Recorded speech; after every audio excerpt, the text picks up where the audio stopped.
ఉరుమురిమి మంగళ మీద పడింది అనేది సామెత. కానీ ఇక్కడ ఉరుము లేదు, పిడుగు మాత్రం పడిపోయింది. ఎమ్మెల్సీ దువ్వాడ శ్రీనివాస్ పై సస్పెన్షన్ వేటు పడింది.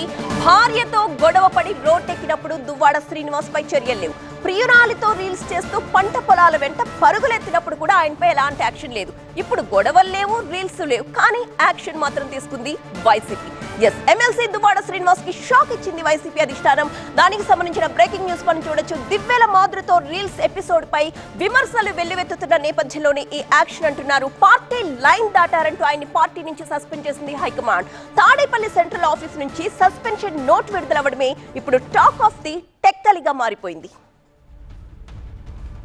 ఉత్తరాంధ్ర రాజకీయాల్లో గత కొంతకాలంగా వివాదాస్పద పొలిటీషియన్ గా ముద్ర వేసుకున్నారు ఎమ్మెల్సీ దువ్వాడ శ్రీనివాస్. భార్యతో విభేదాలు, ఇంటి విషయంలో గొడవ జరగడంతో దువ్వాడ శ్రీనివాస్ విమర్శలను ఎదుర్కొన్నారు.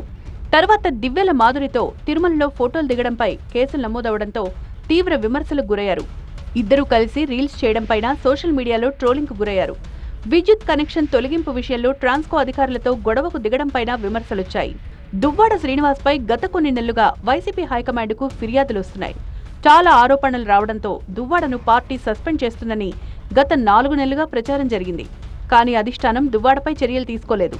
పార్టీ క్రమశిక్షణా కమిటీ లేకపోవడం వల్లే చర్యలు తీసుకోలేదని కొందరు పార్టీ నేతలు చెబుతున్నారు.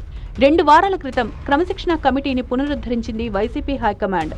రంగంలో దిగిన క్రమశిక్షణా కమిటీ మంగళవారం దువ్వాడ శ్రీనివాస్ను పార్టీ నుంచి సస్పెండ్ చేసింది. వైసీపీ అధినేత జగన్ ఆధ్వర్యంలోని క్రమశిక్షణా కమిటీ దువ్వాడపై చర్యలు తీసుకుంది.